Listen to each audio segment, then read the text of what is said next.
Oh, welcome to the Security Weekly News wrap-up for the week of 31 July 2022. Naughty lemons, logic errors, CISA, DuckDuckGo, dark utilities, CCTV, Sharpext, and show wrap-ups on the Security Weekly News. This is Security Weekly, for security professionals, by security professionals. We interrupt our program to bring you this important message. It's the show that keeps you up to date on the latest security news twice a week. Your trusted source for accurate security information and expert analysis. It's time for Security Weekly News. Right now, everybody is talking about cryptocurrency, and the cyber criminals are hiding in the conversation. Cyber criminals use social engineering loaded with urgency and fear to successfully prey on your company, your employees, and your customers. Spear phishing is just one of the 13 types of email threats. Barracuda has identified 13 types and shows you how you can protect your company, your customers, and your reputation. Find out about the 13 email threat types and Barracuda email protection by going and getting your free ebook at securityweekly.com/Barracuda. That's securityweekly.com/Barracuda. Monitoring and maintaining compliance is a never-ending struggle with a high price of failure. FIREMON helps customers meet complex and varying compliance requirements. FIREMON has fully customizable reporting, analytics, assessments, and dashboards to meet the compliance needs of any organization. With FIREMON, compliance reports take a tenth of the time, and real-time continuous compliance eliminates the anxiety and headaches of audit preparation. Improve security outcomes by improving security operations with FIREMON. Visit securityweekly.com/FIREMON to learn more. All right, I'm Doug White, and this is the Security Weekly News Wrap-Up Show, episode 229. Yeah. On Application Security Weekly number 206, John and Mike had Manish Gupta on. Manish is the CEO and co-founder at Shift Left, and came on the show to talk about SAST, which is Static Application Security Testing, if you don't remember all your acronyms, and they're changing all the time. And also was talking about SCA, which is Software Composition Analysis. So both of those kind of tools are about DevSecOps and development. And they were Manish was mostly talking about how do you fix security issues faster than what's been going on. So once you've identified things, how can you use SAST and SAA to actually do this in some reasonable amount of time? In the second segment, the AppSec News. On Business Security Weekly number 271, Matt had Neil Bridges, the CISO at Query.ai, on the show. And Neil was on to discuss the key difference between, this is an interesting segment to me, it was a key difference between CISOs at startups versus the same job title at an enterprise level organization, because even though they have the same title, that's two really, really different things, right? I mean, most of us have probably been involved with enterprise, and most of us have probably been involved with, maybe not startups, but maybe small biz or something like that at various points of time. And that's a really different problem set in terms of what you would be expected to do and what skill set you would have, to me. And they went on and discussed some best practices for CISOs and so forth to keep you out of trouble. In the second segment, leadership and communication news. On Enterprise Security Weekly 282, Adrian Cady and Tyler Shields had on Anthony James, the VP of Product Marketing at Infoblox. And Anthony was on talking about what they had a report that came out, and they were talking about the top security concerns, cost, containment strategies, based on this report, which was 1,100 IT security workers in 11 countries in this Infoblox report. And they were really, I guess the report was primarily focused on the new workplace that has evolved out of the pandemic. Before the pandemic, we had fairly traditional models, and you were still getting a lot of pushback from upper management about working from home and remote workers and all this kind of stuff. And then all of a sudden, everybody's like, no, go home and work remotely. And now we're sort of in a sort of hybrid world of some people wanting to go back to what was before, and some people wanting to go full remote, and other, and on and on and on. In the second segment, Eugenie Karim, the co-founder at Security Architecture Podcast, was on. Eugenie was talking about and explaining Secure Access Service Edge, which is called SaaS, and Secure Service Edge, or SSE components, and how do those things make your enterprise data more secure. Particularly, they were talking about as we move toward what he called the cloud-first world, which is where we are starting to get to, right? Where all of your data is going to come out of the cloud, and all your data is going to be in the cloud first, and your local site data stuff may not be the first place you look. but he wanted to look at how these different frameworks compared to traditional approaches like secure web gateways, next-gen firewalls, remote access, and DLP. So he was just really trying to compare some of this stuff up. So another good segment there. And in the third segment, the enterprise security news.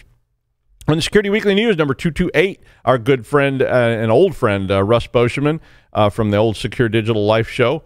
Russ, always fun to have on. And Russ came on and talked about privacy in an age of tracking. This was a particular story about there was a lot of data sourcing sale people who were talking about actively pregnant. I guess I know what that means, and wanting to be pregnant women. And how that data was being sold in the United States.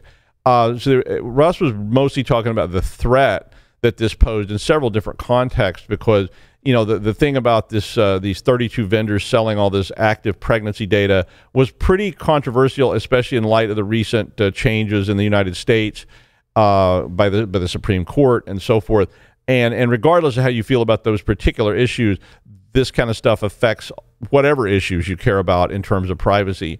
On Paul's Security Weekly, number 750, and I do want to say, Larry, we hope you feel better soon. Larry's fine, but he was not well this week. But the first segment had Guy Bruneau, a senior security consultant at IPSS Inc., on the show. And Guy looked at his career choices that got him a multi-decade career in information and cybersecurity, which is a lot of fun. It's a question I see people asking all the time on Quora and a couple times at cons. Russ and I did, and other people do, like career sessions and things like that. And I know the time Russ and I were doing those, a lot of people were asking, how do I get a career in cybersecurity? And so a very common question. And the second segment, cybersecurity news. Well, my thread of the week is going to be logic errors. Now, I don't know about you, but debugging code is always difficult, and analysis of code for logic problems, and thank you, Sean, for our cool new graphic for that, is about, trying to analyze code for logic problems is really a convoluted and difficult process, and you almost have to try and come up with every possible issue and flaw without any clues, etc., until you can generate a condition that is not appropriate. And, there's, of course, tons of literature and so forth about systems analysis and quality assurance and all those kind of things, but it's still tough. I mean, and as a developer, I know that when I was developing stuff, trying to think of all these different scenarios and test all those scenarios, especially in a shop if you don't have a massive Q&A organization, is a pretty good challenge. And so even in heavily controlled organizations where you've got a gatekeeper, they're supervising a push to production, and a QA team has to sign off before the gatekeeper will even consider it, and then a whole series of use cases has to be produced in a binder that's like roughly the size of the Warren Commission report, and and that has to be given to QA. And then the QA people run those use cases and try to come up with new use cases. And eventually you've got volume 7 through 9 of the binder. And then the gatekeeper maybe finally signs off, even all at the same time while marketing and management is calling you every 17 minutes and saying, is it done yet? And, and because they promised that they would roll out version 3.1 before tomorrow at 8 o'clock in the morning. And, and you told them it was going to take weeks to do all this properly. I mean, not that I'm bitter or anything, but yeah. But anyway, a few weeks ago, there was this outage at Rogers, which, if you aren't familiar with them, is a major telco in Canada. And this outage basically brought down the old interweb for a while. The Canadian, internet was down. And initially, there was a lot of speculation when this happened about Boris and Natasha, the distributed denial of service, sunspots, Daleks, Sontarans, Cardassians, Goa'ulds, the Sith, contaminated poutine, and possibly Oscar the Grouch, all causing this stuff. And nobody really knew what was going on. And so to this week, they released a report about what caused this day-long. It was more than 24-hour outage.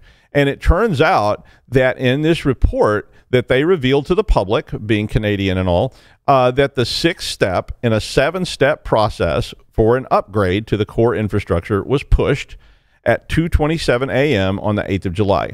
And 2 hours and 16 minutes later, it all came crashing down. Yeah, and I think most of us have been there at some point in our lives where we pushed something into production and then went, uh-oh. and then you knew your day was about to go, spiraling down the drain like chocolate syrup in a Hitchcock movie. But emergency alerts in Saskatchewan failed to go out. If you've ever been to Saskatchewan, those are probably storms and tornadoes, and Saskatchewan's just like a big flat place, and they have a lot of like tornadoes and things. But and even at Rogers, apparently the teams didn't really know what was going on, because again, a lot of times when you have these kind of logic error problems, it's very difficult to even figure out what happened or what is happening, because something strange is happening and something strange is happening. But in the modern age, you're sitting there going, could be hackers, could be sunspots, could be, a Cardassian invasion. I don't know. But finally, in the finest Canadian style, they did release a full accounting of the matter to the public. So basically what happened in this report was that a filter on a router was deleted as a part of this update. And this particular filter was used to prevent the router from being overwhelmed in normal use. So this is, basically a failover load balancing kind of a problem. And when the filter went down, it basically caused all possible routes to the internet, which, in the case of a major telco would be a lot, to pass through all the routers, which then all started, of course, trying to, converge. So they all started exchanging information and so forth. And basically, they got overwhelmed. I mean, remember when Spock asked that computer demon, and yes, I made a play on words there, that computer demon to compute pi to the last digit, and poor coding by high-level alien entities meant that it actually worked? Yeah, I was, even when I watched that in the 70s, I was like, come on, like, who coded this crap? But it worked. And unlike Spock's purge, which allowed Majel Barrett to speak again for the computer, this basically shut down the whole core infrastructure in Canada, and bada bing, bada boom, Canada went dark. Yeah. An alert went out about 4 hours after the outage, and it basically took them the rest of that day then to get the thing back online, and I presume they had to roll some of this back. I mean, Spock would have out-logicked it. I mean, he would have. Mr. Data would have outmaneuvered it and restored it, and Kirk would have just smacked the computer around until it gave in and kissed him.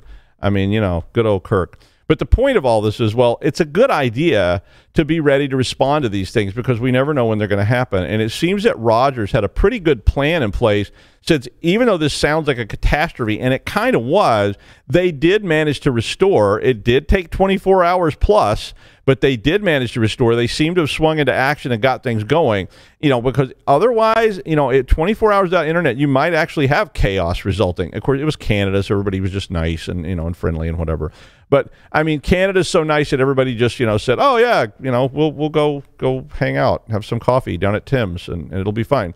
So if you haven't reviewed your crash plans in a while, and you may not have because of the pandemic, and you haven't exercised them in a while because of remote work, well, like most of us, they've probably gotten a bit flabby and winded during the pandemic. So probably wouldn't be a bad time right now to start reviewing your approval procedures for code and patches, but also to review, what do you do when it all fails despite all your controls? I mean, one of the things we used to do was right up front in exercise, the first thing was to figure out, by observation, that Annika was the key player, and then say, well, Annika went out for a ride and never came back. So now what do you call? Who do you call? And they say, oh, call Robbie. And so you call Robbie, no answer. C-beams are dancing at the Tannhauser Gate, and attack ships are crashing off the shores of Orion. What do you do? Tick-tock, tick-tock. And usually things started to degenerate pretty quickly. You got to have a plan. You have to document that plan. You have to be sure that documentation is available to people that can get to it in the event of an emergency. You have to exercise it. I don't care how well your plan is written. If you don't practice it, it's not going to work. You have to exercise it. I'm telling you that. I mean, I've seen it happen, and I've been involved in it. And when you don't know who to call, and nobody can make a decision, and the CEO's on their yacht in the Gulf of Mexico, and their cell phone is turned off, and nobody can do anything without their explicit approval, that's going to be a problem. You've got to make sure those numbers and the names are up to date, that they work, that the people that are supposed to be on call are actually on call, and that you keep up with all this. If Annika's off having a holiday in the Maldives and Robbie seems to have turned off their phone, who do you call next? And the next thing you know, you're talking to some sweaty intern who just finished their first year in college, and they're going, I'm in charge. Or like that, you remember that scene in Apocalypse Now where Martin Sheen says, who's in charge here, soldier? And the kid looks at him and goes, ain't you? And I mean, that's kind of, I've seen this in real life. So despite all the boring writing, FEMA, and I know people don't like FEMA much, but FEMA actually does have some pretty good training and guidance about how this should work. I took all those courses. I really did. And I got certified as an incident commander so I could better advise people on stuff, because you know how when Hurricane Gowron is about to blow ashore during the Springsteen concert and the finale of Jersey Shore? Well, you probably better have a pretty good plan, and you have to be able to execute it, because just pulling out the binder is not going to cut it. It has to be executed. As Harry Truman said in a plaque on his desk, so he didn't actually, I guess, say it, but it was sort of printed, the buck stops here. And what will you do when the phone rings? And my first exposure to this was at the ripe old age of 15, when my code wouldn't work and about 100 angry metal workers were waiting for their paychecks. Kind of felt a little tense. Yeah. And now the news. Well, CISA released its list of the most common malware strains from last year in conjunction with the ACSC, which is the U.S. and Australian cyber agencies, respectively. And if you aren't from the U.S. Or Australia, then you may not know what those are, but they're the big players there. In 2021, which was a big ransomware year anyway, the most popular ransomwares were Agent Tesla, Azorult. I don't even know how you say that one. I've heard of it. I just don't know how it's said. Azorult. I don't know how to pronounce it. Formbook, Ursnif, LokiBot, Mouse Island, Nanocore, Quackbot, Remcos, TrickBot, and Gootloader. I always say Goatloader. Goatloader sounds cooler, right? But Gootloader all made the list of the top ones. And Tesla, Azorult, Formbook, LokiBot, Nanocore, Remcos, and TrickBot are all really old. I mean, they're more than 10 years old if you think about that. Now, all of them have undergone major updates and changes during that decade. The article, and I really just posted this article because I thought you might be interested in reading it. The article does have links to all the top vulnerabilities exploited in 2021, the top 10 most exploited security bugs, and so forth. And so it's probably worth taking a look at some of these things and see where you are on this. So just, mapping this back into your organization may be helpful to you. DuckDuckGo announced that they are not blocking. This is so confusing to me. DuckDuckGo announced that they are blocking all third-party Microsoft tracking scripts in their privacy browser. And when you read that, you're going, wait, what? Because they had long claimed that they were always blocking them, right?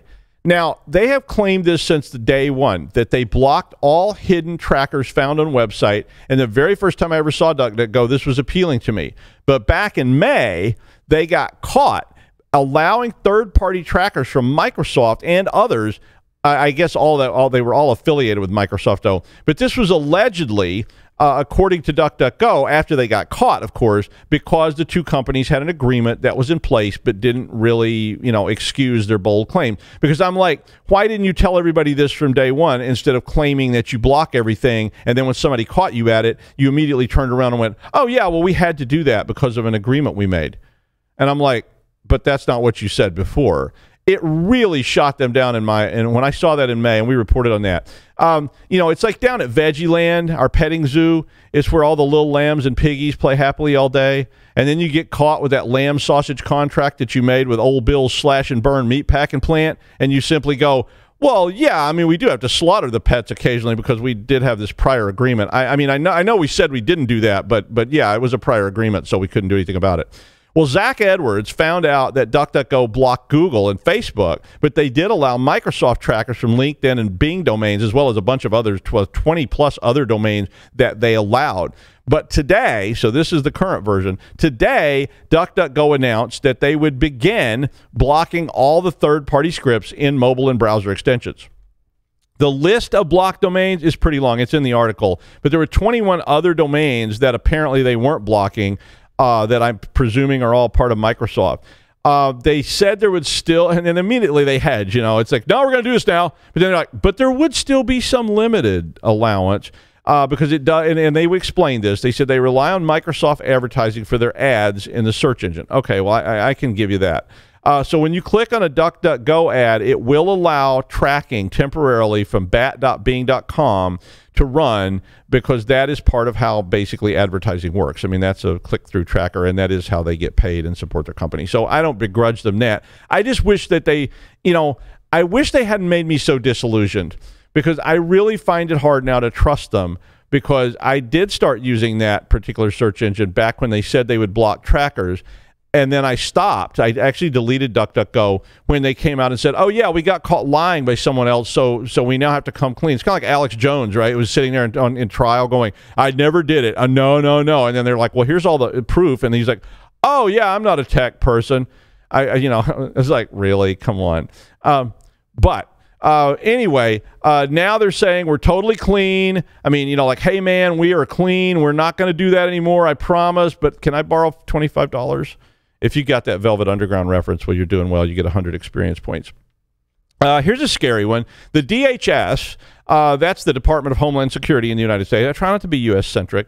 But they issued a warning that there were critical security flaws in the emergency alert system, or EAS, and these are encoder-decoder devices that are used by radio and television. And this flaw would allow attackers to send fake emergency alerts via TV and radio networks. The flaw was found by Ken Pyle at cyber.com, and apparently Ken is going to present some of this as a proof of concept at DEF CON, allegedly. So if you're going to DEF CON next week, that will be fun. Some of us didn't get sponsors this year, so we didn't get to go. So, yeah, sad face. But the EAS it's a scary system to me, because when I was a kid, you heard that beep and you wondered, is this the end of the world? Because this was the system that came on to alert you that, the evil empire had launched all the missiles, and, you've now got 30 minutes to make your peace with the world before everybody's turned into nuclear slag. But then immediately it went, this is a test, only a test of the emergency broadcast. So, that thing. But anyway, today it still, I'm sure, has that purpose behind it, but it's used for weather alerts and amber alerts and those silver alerts that say elderly news host found walking around with half-empty bottle of bourbon and no pants. If spotted, call 555-1212. Those things. But, I guess it could be used to announce a 30-minute window before the nukes hit the original, but let's hope not.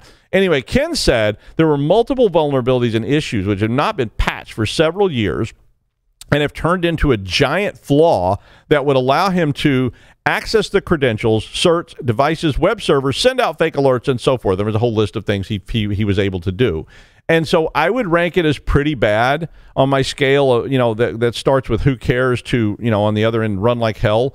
But FEMA issued an alert which urged all of the EAS participants to mitigate the flaw, because there's no patch, by patch up as much as you can, protect the device with a firewall, and ensure that the logs are reviewed for unauthorized access. And all that sounds pretty simple, but a lot of these users, an AM radio station in Topeka, Kansas, may not have the budget, the firewall, the expertise, and so forth to monitor this type of thing. So we need to get that fixed, folks, because it's going to cause a problem. Check out the talk at DEF CON if you're going to be there, and I'm sure it will be available later if you're interested. But the article has a lot of information about this, so if you want to read it. A new service called Dark Utilities is providing an easy way for attackers to set up their command and control servers. The Dark Utilities platform provides a way that will allow you to support Windows, Linux, Python payloads, and acts as a command and control as a service. So again, we see bad guys going pro. So this is well-earned service. Why is there never an etymologist around when you need one? Thanks, Obama. But anyway, the service has around 3,000 active subscribers already, according to Cisco Talos, and it's generating about 30,000 euros in revenue right now per their estimate, which doesn't sound like a lot, but I think it's in the growth stage. So Dark Utilities offers command and control capabilities on the Tor network and also on the good old regular clear interweb. It hosts payloads and other data, and it puts all that in the interplanetary file system. And if you don't know what that one is, it's a decentralized storage system that will let you hide stuff all over the place using other machines. And it's kind of like Tor for data, and it stores all the data and files. Again, there's never an etymologist around when you need one, but it looks like a normal cloud-based service for VMs or something like that, with options to run Linux, Windows, and they apparently had grayed out options for Android and all kinds of other stuff. The low price of entry and the ease of use is going to definitely be attractive to attackers, so something to keep an eye on for sure. There are an estimated more than 1 billion, with a B, surveillance cameras that are watching people around the globe, according to this report. I mean, look up at any intersection while the red light is on, thank you very much, and you will see them watching. I mean, I was just noticing that on driving to the show. I was like, yep, there's one, there's some more, there's 4 in this intersection. This story says that in London alone, there are 500,000 TV cameras, and that the average person is recorded 300 times per day. I think about 50 of those cameras are dedicated to our friend Aaron, but that's another story. Well, so there's a university in Finland, and I don't even, I'm sorry, Finland. I think you're a great place, and Finland's a very interesting country, but man, is Finnish hard. Jyväskylä, the University of Jyväskylä, and I'm sorry I butchered that, but it's a city in Finland, and Finnish is a cool language, but it makes Welsh look like Spanish. Think Swahili without the clicks and a lot more snow, but yeah. Anyway, the University of Jyväskylä has created an open source software called CCTV Exposure, which is going to, quote, quantify human exposure to CCTV cameras from a privacy perspective. So the paper called it a Geiger counter for detecting harmful radiation. So it's written in Python 3. It has 2 files, a GPX file of your movements that you push into it, and then it has to have an XML file of camera location coordinates.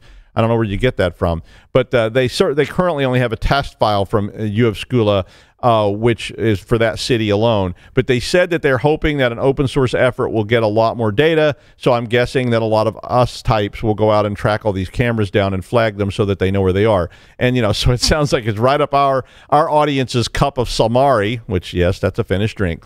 Anyway, this is early days on the project, but I know we have a lot of privacy-oriented people out there who have a lot of strong concerns about it, and it does sound like fun, so you may want to check it out. A new malware called Sharpext was found by Velexity, and it uses a sneaky install of a browser extension for Chrome and Edge, according to researchers. According to Velexity, the malware has been around for about a year, and it's in use by SharpTongue, which is a North Korean state-sponsored group that is also involved with Kumsuki. The malware is targeting organizations in the U.S., Europe, and South Korea, and in particular that work on nuclear weapons, because Kim Jong-un wants a nuke the way Donald Trump wants a Big Mac and his name on a McDonald's. But the report says that the extension gets installed by being attached to a spear phishing message, which is like, okay, yeah, snooze.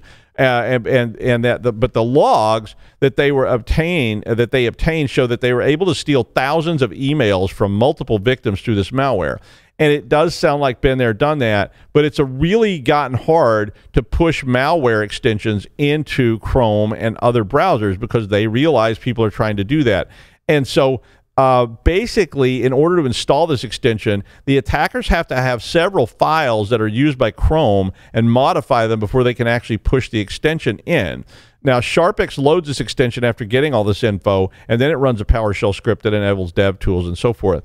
The article has a really extensive explanation of how all this works if you're interested in these kind of deconstructions of malware, so you could definitely check that one out.